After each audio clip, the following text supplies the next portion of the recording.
Jules, what is up, Band Union fans, and welcome to the very last Union news of Season 1 of the Battle Union. With your two analysts, myself, Schady. And myself, Shroomraver. Yes, hello everyone. As Schady said, this is going to be the final instalment of the Union news. It is a very sad time for everyone involved. But yeah, this is the final one. It's been an absolute pleasure to do them. So we're going to make this one as good as all the rest, hopefully. This is So playoff. terrible. Well, I mean, yeah, I guess. You're here, so they're obviously terrible. I mean, they. Wow, I see how it is. This is what I've had to deal with all season, ladies and gentlemen. All season. We know it's your fetish. Wow. Okay, moving on. So, it is the playoffs round 2, in effect the semi-finals of Season 1 of the Battle Union. The 4 coaches left in the competition at this point. We had Enzo of the Swiskers, Gabe of LA Galuxray, Anima of the Golden State Dragons, and Bice of the Twin Leaf Tyrants. So, without any further ado, Shadi, would you like to kick us off with the first game of the playoffs round 2? Yes, I will gladly do that. And the first match was between Enzo and the Swiskers and Gabe and the LA Galuxray. This match ended in a 4-0 victory for Enzo. So pretty big victory. And this was mainly because Gabe just kind of played really, really poorly around Lando T and Sharpedo.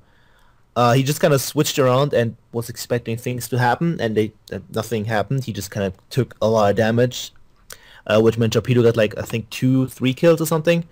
And Lando got 1 while damaging a couple things, getting a knockoff of on Heatran and stuff like that. So really that cost him so much momentum. He just didn't have a lot for Sharpedo, it seemed, especially since it had Poison Jab for Zoomro. So yeah, that caused me a huge problem. On Enzo's part, Sash Sharpedo was a pretty cool thing. Turn 1 was risky on both their parts, honestly, because Enzo could have, if you didn't know, Sharpedo stayed in on Gliscor, so they both stayed in turn 1. Gliscor setting up the rocks, and Sharpedo going for the waterfall.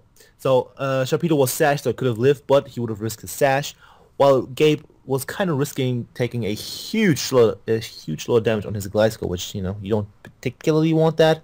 So it was risky, but worked out better for Enzo, I think, because, Sharpedo kept its Sash while getting off a lot of damage. Well, rocks went up, so Sash was kind of negated, but technically he still had it. Also, AV Curum was really nice to see. I like Curum, and AV Curum is really good. Mixed Scarftini is always nice. And mixed. Did you see Thunderous Sludge Wave animation? That was so fucking cool. I just want. Yeah, fucking amazing. Shroom, use more Sludge Wave because you have it now. This is true.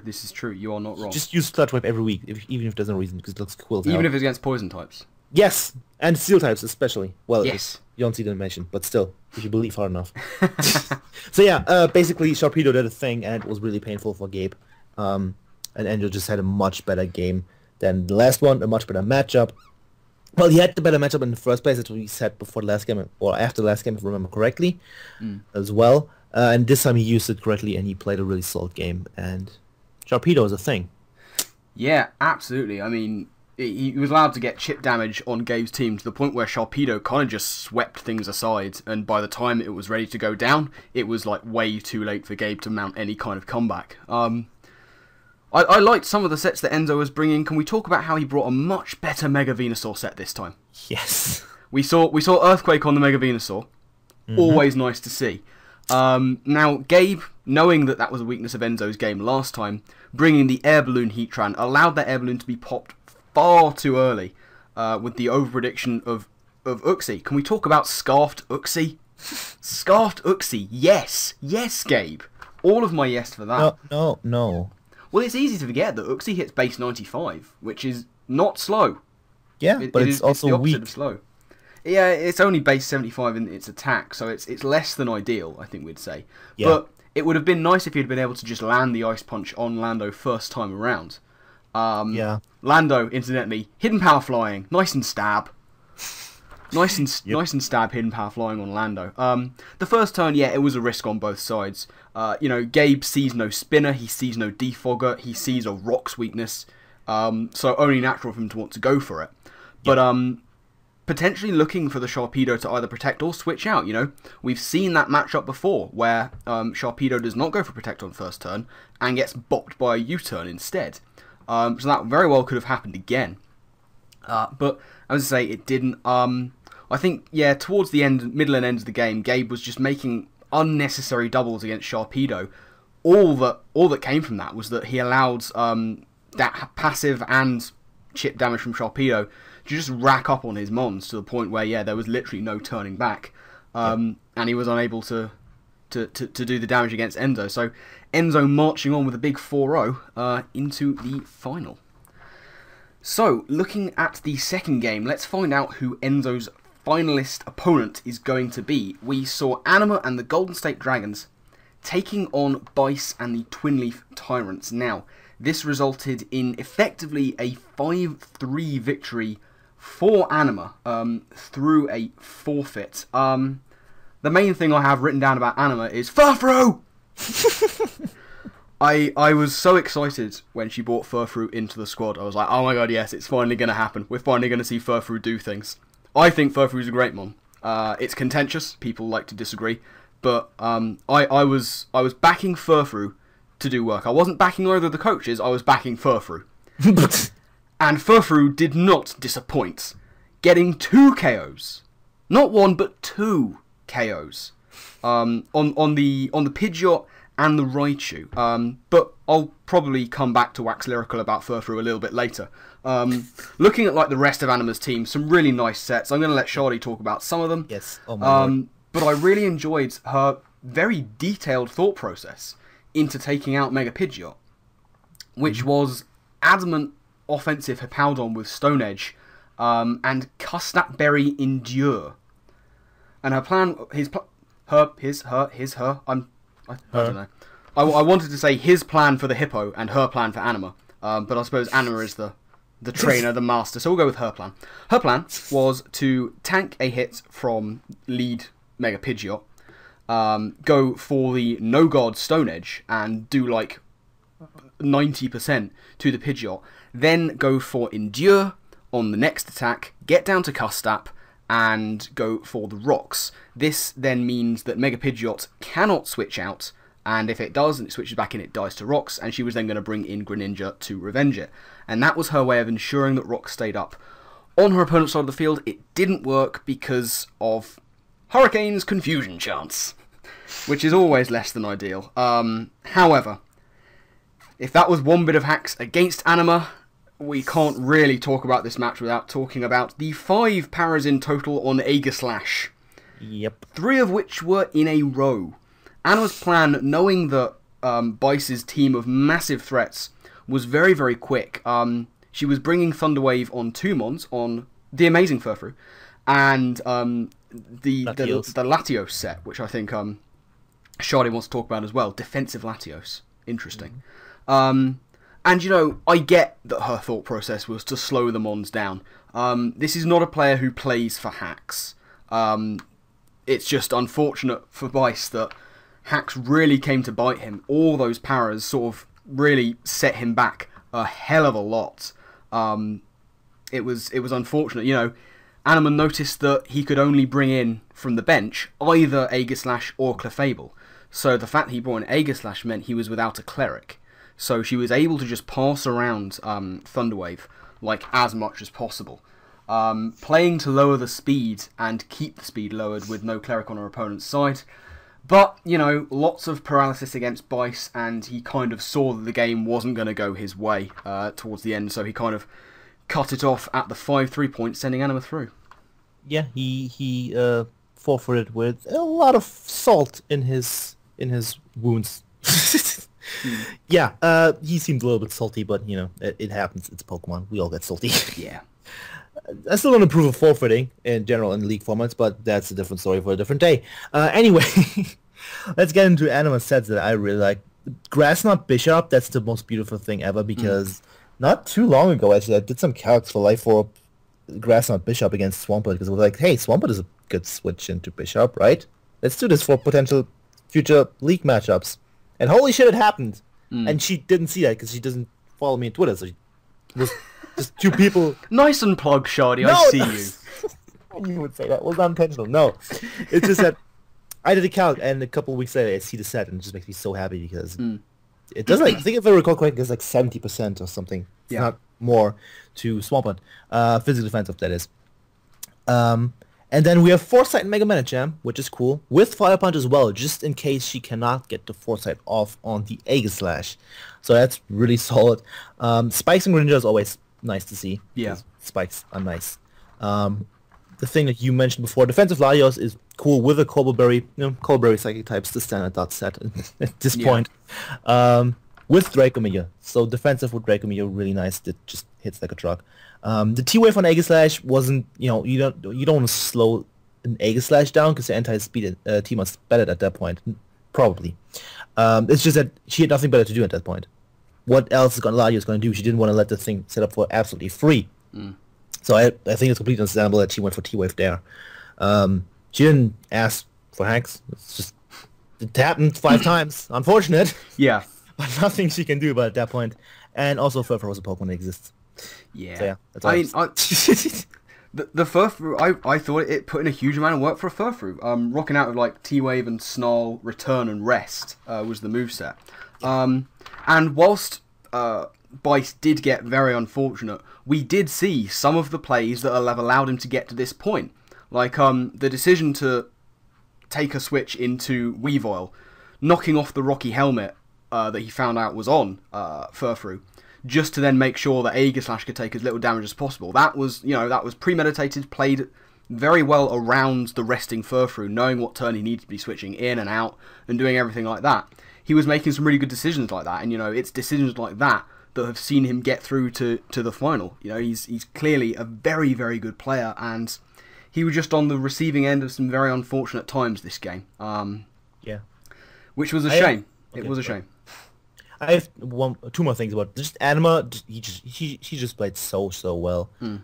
Like most turns were just excellent. I don't have a lot written down because it was too much, and it's like huge props to Anima. She played the game fantastically. She prepared fantastically. So I don't think the hacks really made her win, honestly. Bias, there was one questionable play, switching in Raichu on Greninja. I don't know why you would ever do that. Because, Raichu is not bulky. We'll also scarf Raichu, if I remember correctly. So, yeah, I don't know. I don't think that was smart. Raichu took like 70%, if 75% from Dark Pulse, at least. So I don't understand why he made that play. Ice Beam would have probably almost knocked it out with sand damage and stuff. So I don't understand that play. I don't agree with it at all. Other than that, he played a pretty solid game. He just got unlucky and pretty much outplayed by Anima, in my opinion. Yeah, I think that would be sort of a fair assessment. Not to take anything away from Bice and indeed, Gabe, for getting to this far. They have performed excellently well consistently throughout the season. Both finishing up the season, the regular season, I think they finished up on 6-4, maybe, perhaps, potentially, possibly. But yeah, they've both had really solid, excellent seasons and very well played to them for getting to this point. But there can only be 2 finalists. The final, which I should say at the time of recording, is happening now. It is literally happening as we speak, being live streamed.